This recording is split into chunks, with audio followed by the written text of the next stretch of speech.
Welcome to the Wolverine Confidential Podcast. I am Andrew Kahn. I'm Ryan Zook. And I'm Aaron McMahon. The NBA and NHL drafts are this week. Which Wolverines might get picked and when? We discuss that, a pair of recent football commits, and more coming up on Wolverine Confidential. All right, guys, good to be with you here Tuesday afternoon, June 24th. How you guys managing this heat wave here in Ann Arbor, Zook? I know the answer for you, not well. You never are. No, I'm not a heat guy at all. And living on the second floor and having a very old AC unit is not fun. So it's been last couple of days. It's been over 80 degrees in here, even with the AC running. So not very pleasant. And of course, today we decided to record in the middle of the afternoon. So definitely, yeah, it's toasty, but I think there's some relief here on the horizon. Get me back down to ideally 70s, but I can survive 80s. This 90s crap is no good. I went out to a camp on Sunday real quick with Bryce Underwood, and it was at UD Jesuit outside. And it was almost 100 degrees there, and it was kudos to him because I think the thing went from like 1 o'clock to like 10 o'clock at night. Now there was a break in there and everything else, but some of those guys, Bryce Underwood, Fred Moore was there, a couple of Michigan State players as well. And Sparty, the mascot, showed up too. I can't imagine how hot that would have been inside that mascot. Oh my God. But it was hot out there and there wasn't a ton of shade. So kudos to those guys for hanging in there. Oh my gosh, yeah, that's absurd. Yeah, I'm seeing these like feels like temperatures now on like the weather apps and stuff. I don't remember that for the heat. I always remember that for the cold, but now they're showing it for the heat. And yeah, absolutely, well into the triple digits. But all right, we got plenty to talk about here. A couple of drafts this week in the professional sports, as we talked about in the intro. So the NBA draft starts on Wednesday night, 8 p.m. Eastern time on ABC and ESPN. Take your pick. And then the second round is Thursday at 8 p.m. on ESPN. And you got a couple of Michigan guys who, could get picked. One, I'd say is a lock. The other, probably. We'll start with Danny Wolf. You know him. He came from Yale after 2 seasons there. And, was a star for Michigan.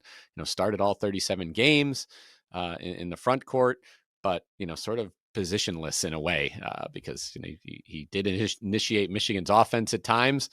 And that's what makes him such a unique prospect is that he is, 7 feet tall, but he can handle the ball. He can pass the ball. He can shoot the ball from the outside. Again, it's not new to have people his size that can shoot, but the ball handling and the passing especially is pretty rare. So looking at his mock draft range, I'm seeing, as high as into the lottery, late lottery, 13, 14, seeing him 15, but, other projections farther down, later in the first round. I saw one on Yahoo just a few days ago that was into the second round. Even that was the only one I found that was the second round, but that has since changed. He's now late first round in that one too. So yeah, there's a lot of pros with him. As far as all those things I just mentioned, the 3.6 assists per game is great. The 3.2 turnovers per game, not so much. He fits the modern NBA. It makes sense why he would be like NBA teams would be intrigued by him. He's a big dude who can move, who can shoot, who can do a lot of those little things. And that's the modern day NBA. They want to run and shoot the ball, shoot threes, get up and down the floor. He's not this slow plodding center that isn't going to be able to get up and down and need breaks and everything else. Look, if you look at the top of the NBA draft this year, there's the number 1 and number 2 spots are pretty much set with Cooper Flagg going 1 and Dylan Harper probably going number 2. After that, there's there's a lot of intrigue here, a lot of mystery, and he could fit basically any spot after that, depending on what teams are looking for and need and everything else. So I'm intrigued to see where he goes. He fits the bill for the modern NBA, prototypical, forward center. And yeah, it makes sense. I'm curious to see how high he goes, but I'd certainly sound, at least if you look at the rest of the NBA draft, the mocks that are out and some of the guys obviously eligible for this thing, he's certainly a mid first round pick at the very least. And yeah, I mean, with his versatility, like Andrew mentioned, I mean, I'm sure he would fit into a lot of teams' plans just because he can play. Hey, if we need a spot or need a guy here, he can fill that role. Like we can maybe shuffle some guys around and put him here, like type of thing too. So it does. I mean, I think he could fit into a lot of different spots if with his versatility too. It sounds like. Yeah, very good point. I don't think it's like a team looking for, okay, we need this point guard, or we need whatever, shooting on the wing, whatever it is. It's, he can fill a lot of different things for you. I imagine he interviewed well. He's an interesting guy.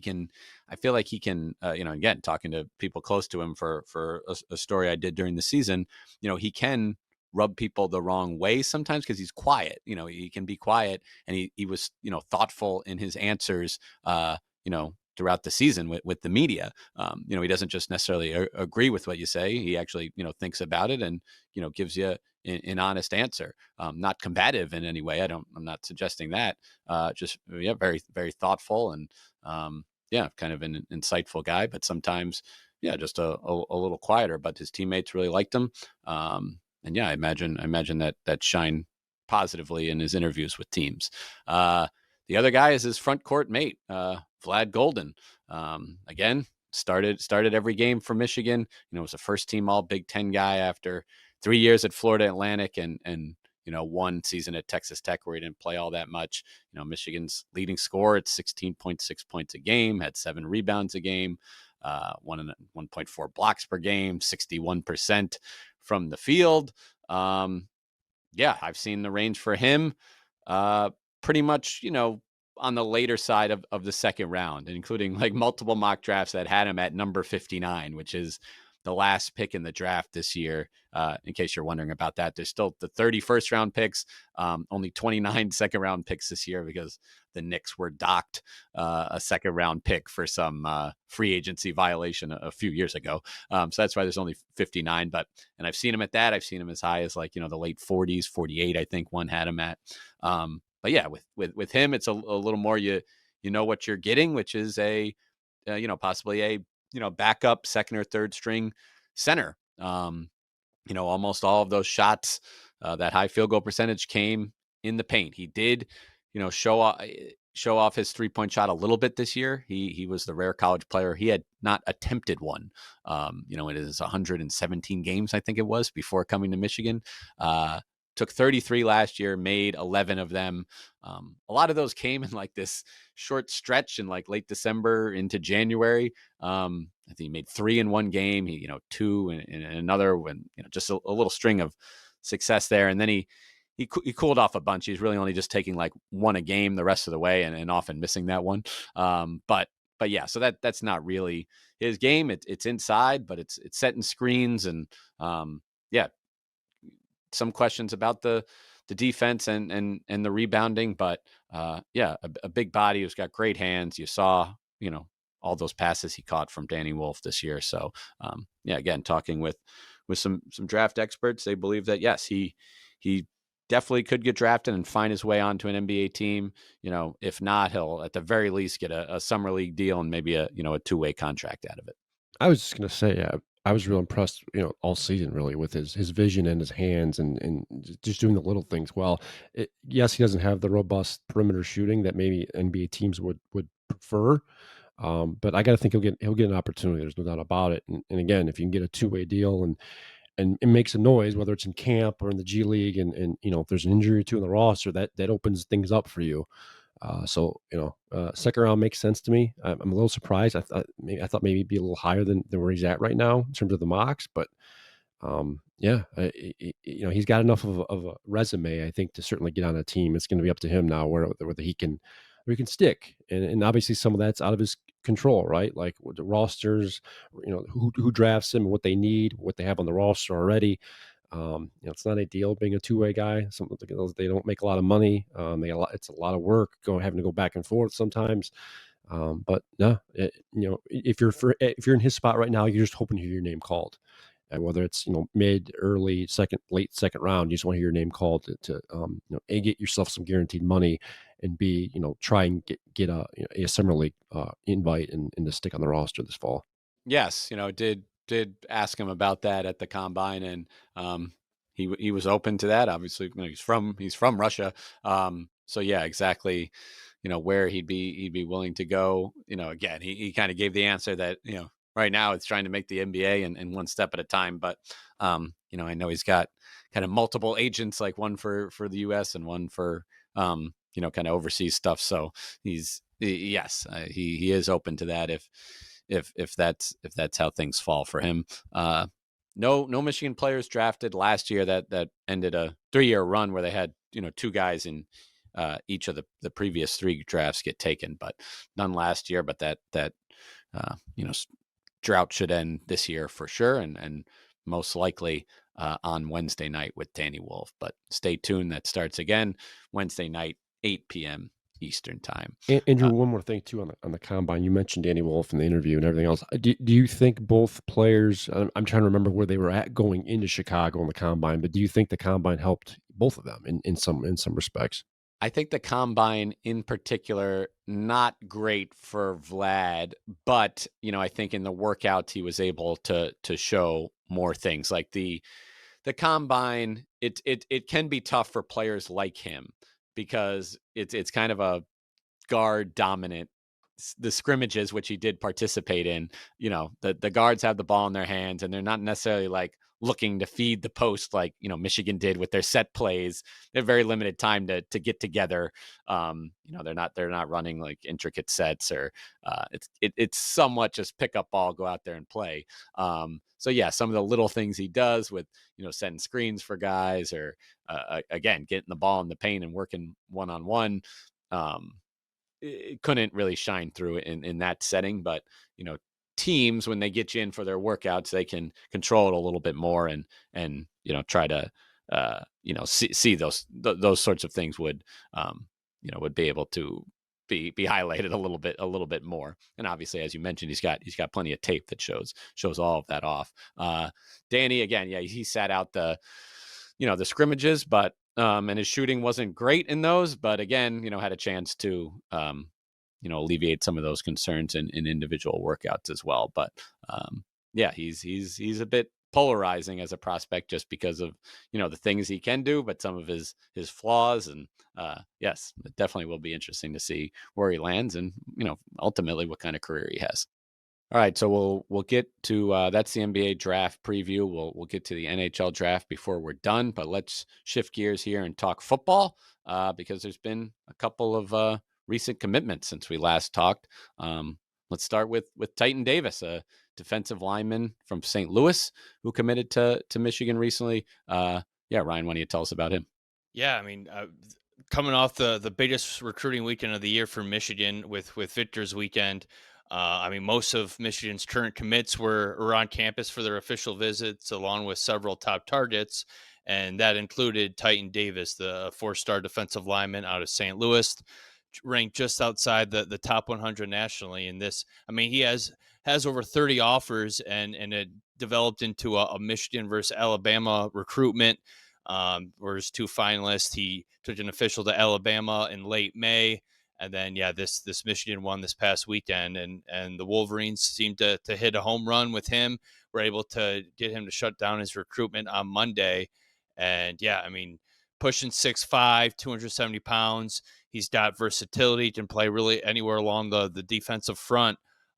Played for a really strong high school program in Missouri. Helped the team win a state title this past year, and just another feather in the cap of Michigan defensive line coach Lou Esposito, who has just been an absolute rock star on the recruiting trail since joining Michigan staff before the 2024 season. As Ryan said, they've done a very good job of recruiting defensive line. Credit to Louis Pozito because he's hit the recruiting trail hard since he came to Michigan about a little over a year ago now, and he's done a fine job recruiting. And it's just another one Michigan's bringing in. Yeah, and in the 24 Sports composite, Smeagol's still number one, or the top ranked at 83 overall. But yeah, Davis is right there at 101. So and this again, the Michigan has a type they like on the defensive line, and a lot of its versatility. And with him, and you have Alistair Vallejo, more of an interior guy, a couple edge guys in Mikhail Blade and Tariq Bani. That's a good starting point there. I mean, I think they're almost potentially done along the defense, or at least in any interior guys for this cycle. I mean, they're still shooting for the stars with a couple edge guys, really elite edge guys. But yeah, definitely a good building block for Lou Esposito and the Wolverines up front. 13 commits now overall. Michigan had just climbed into the top 30 earlier this morning, and then I'm just looking right now, they're back down to 32. But again, in the summertime, it's going to fluctuate a lot, as there's a lot of imbalance with the number of commits. But as far as quality, Michigan is number 4 in the Big Ten as far as average prospect rating. So they're bringing in some pretty solid guys. 4 out of their 13 are top 200 guys right now. Brody Jennings is a top 300 guy, so 5 in the top 300 as Michigan continues to try and fill out this 2026 cycle and continue a busy summer on the recruiting trail. A lot of good names in this recruiting class too. I mean, you got Titan here. You mentioned the QB named Brady, Mikhail Blade. We talked about on a recent pod. Bear McWhorter, and then I was going to throw Tariq Boney in there, but if it's not pronounced that way, not as fun, but still good. But now let's change to a much more basic common name.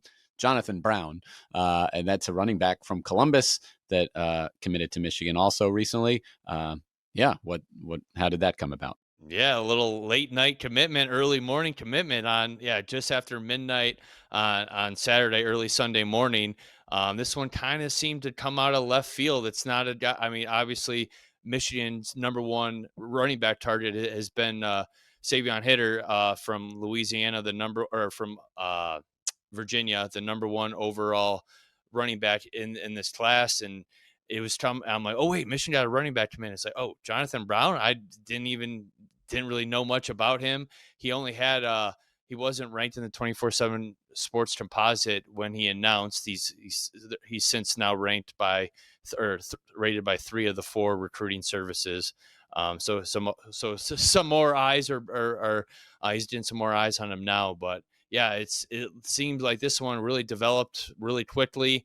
He camped in front of Michigan coaches and running backs coach Tony Alford twice in the past month. Won running back MVP at one of Michigan's camp earlier in June. Ran a 4.55 40. And so impressed the coaching staff enough to earn an offer and decide to commit and become the first running back in Michigan's class. And all of a sudden now he's ranked the number 565 overall. He's still a 3-star, but 565 overall in the country after not having many profiles on Sunday when he committed is pretty wild. So it seems like there's a lot to like about him. I watched his tape, and he does have that breakaway speed. His highlights, there was a lot of just hitting open holes and running by guys. Not many. He didn't really show a lot of elusiveness at the line of scrimmage to break tackles type of thing. But again, yeah, he's from Columbus, which is, I mean, anytime you can land a guy from Ohio State's backyard is a big win. Plays for a really good program there, St. Francis de Sales. So we'll see how his senior year progresses. Didn't really have many other power conference offers. I think, Rutgers was the only other Power 4 school to offer him. But yeah, intriguing nonetheless how this all came about. I was just gonna say, like, the Columbus thing, like, even if Ohio State wasn't after him, didn't really want him or even offer him or whatever, it still feels like you're kind of just sticking it to Ohio State a little bit when you get a guy right from their backyard. Oh, and I think Sharon's he's got a track record now, right, of trying to do this. I mean, they got Chase Herbstreit, Kirk Herbstreit's son, from the state of Ohio as well. So I think part of it's that, and part of it's Michigan current staff, I think, trying to establish roots in the state of Ohio from a recruiting standpoint. Because you remember, I mean, there was just a few years ago where people were up in arms about Michigan just not even trying in the state of Ohio. Now, since they got better toward the tail end of Jim Harbaugh's tenure with Steve Clinkscale and some of the connections down there, they're able to get some guys from the Youngstown area. But I think it's partly both things, right? I think Sharon is trying to like stick it to Ohio State and say, hey, like we're going to come in your backyard and find some guys we believe can play at this level, because it's clear like they kind of view him as a work in progress, right? You talked about the lack of offers. Rutgers was a top school after him up until this point. And Michigan's bringing him in the fold, and he clearly has no issue going to Ann Arbor. So, we'll see where things go. And obviously, there's saving Heider. They're still trying to get after. There's still room for another running back or two, depending on how they view the class. But no, I mean it's interesting. It's an interesting pickup. I found it very odd that he announced his commitment shortly after midnight on a weekend. But clearly he's happy. Michigan's happy to take him. And remember too, I mean, with the roster expansions now and everybody being on scholarship, there's going to be a handful of guys you're going to be scratching your head and saying, is this guy, is he able to play? Maybe he would have been a PWO before, the roster changes. So, but either way, he will be on scholarship. He's going to get an opportunity. And Michigan's obviously, they think there's something there that they can work with. You guys mentioned trying to stick it to Ohio State. Guess who the quarterback is at his high school that he goes to? This Jonathan Brown's high school. R.J. Day, Ryan Day's son. So I mean, that's a little tidbit there too. There could be some paths crossing there as well. So I found that to be another interesting tidbit. And don't forget too, Michigan's running backs coach Tony Alford was on the Ohio State staff just a couple of years ago. So I think there's maybe some of that as well. So, and he's obviously been integral in identifying this kid as a Michigan level prospect and helping bring him on. So yeah, you got to wonder if there's some stick it to them down there to say, hey, like, we're going to find guys in your backyard and take them from you, and we'll try and do something with them. So it's interesting. I think most Michigan fans know. I mean, it's of course a history with the program going into the state. Charles Woodson and Desmond Howard being two of the most famous examples, but even in more recent years ago, Mario Manningham, Sean Crable, Chris Wormley, friend of the pod, Jake Butt. I mean, it's a long list of guys from that state. But yeah, in recent years, you'd seen that trend start to fall off a little bit. So here's another example. Yeah, I encourage our listeners to read Ryan's stories. Not just the commitment stories, but then the follow-ups, what the commitment means, because there's some really good stuff in there as far as the context and talking about who recruited him and kind of what this player might bring to Michigan and how they ended up there. Always good stuff. And there's going to be more too coming. This is about to be. We're entering a dead period now, but this is around July 4th is when a lot of recruits announce their decisions, and some of Michigan's targets are getting set to announce. So they're at 13 commits right now. I wouldn't be surprised by mid-July if that number's up to 16, 17, even 18 at this point if Michigan hits on some of their targets. So it seems like guys are trying to commit earlier now than we're used to seeing. When even signing day there was a lot of fireworks and stuff like that. Now it's guys want to get these commitments out of the way heading into their senior years. So we'll see what happens. MLive.com/Wolverines for all of it. Let's close with the NHL draft. As we mentioned, we talked about the NBA draft starts Wednesday night. Round 1 of the NHL draft Friday night, and then rounds 2 through 7 starting on Saturday at noon. Ryan, why should Michigan hockey fans pay attention to this? Yeah, I think the Wolverines are going to be really well represented this year. Michigan has had at least one first-round pick in 8 straight drafts, and I expect them to make it 9 in a row this year as well. 2 guys getting a lot of first-round grades. Malcolm Spence, a winger, most likely to be the first one drafted. He's an incoming freshman. Played this past year in the OHL for the Erie Otters. I'm seeing him projected a lot in the 20 to 27 range. 6'1", 203-pound power forward that can produce offensively. And I mean, the Wolverines, bottom line, they need to add a little bit more bite in their lineup this season. More guys willing to go to the hard areas, and Spence does just that. I think he's exactly what they need, what they were lacking last year. And I expect him to fill a top 6 role right away for Michigan. Speaking with Chris Peters, NHL prospects guru, yesterday, I mean, he doesn't really profile as a top 6 forward in the NHL. but like he knows his role and will probably go on to have a successful bottom six career in the NHL. But in college next year, with with his size already and the way he plays the game, I can see him having an immediate impact already. And then Will Horkoff is another one that will probably hear his name called towards the end of the first round.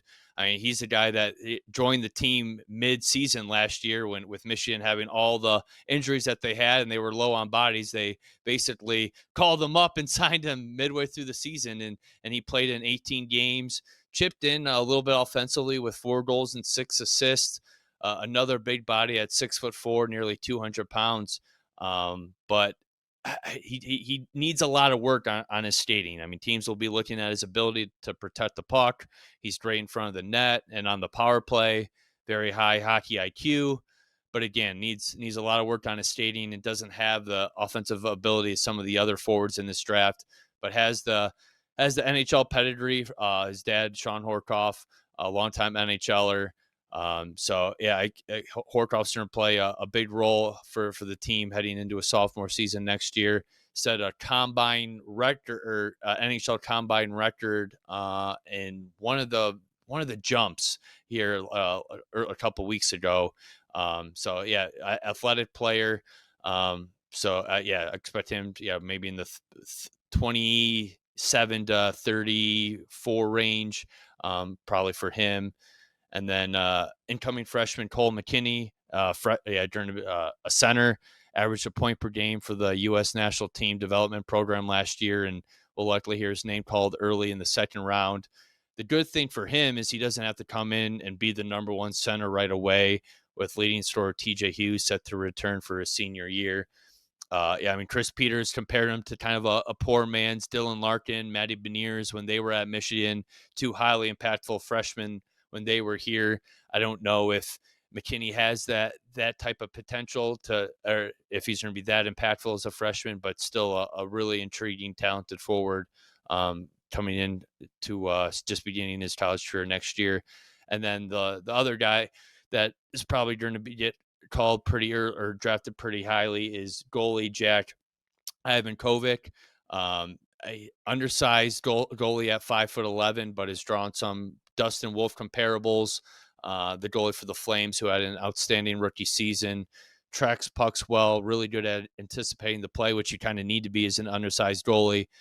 Could go in the second to third round range and is expected to be the starting goalie for Michigan this year. He's another one of the guys Michigan landed from CHL. He played for Brampton, the OHL last year too. So yeah, it could be 7 to 8 Michigan players drafted. I would guess on the low end 6, but yeah, it could potentially be 8. So Michigan's bringing a talented freshman class, but 2 of them were already on the team last year in Horkoff and then defenseman Dakota Rayo Mullen. The defenseman for Michigan last year, probably around the 4th, 5th round range is where Peters has him in his rankings and projections. All right. Well, we've got NBA and NHL drafts covered for you. Brought you some recruiting news. Stay tuned for all things University of Michigan sports on MLive.com/Wolverines. Thanks for listening.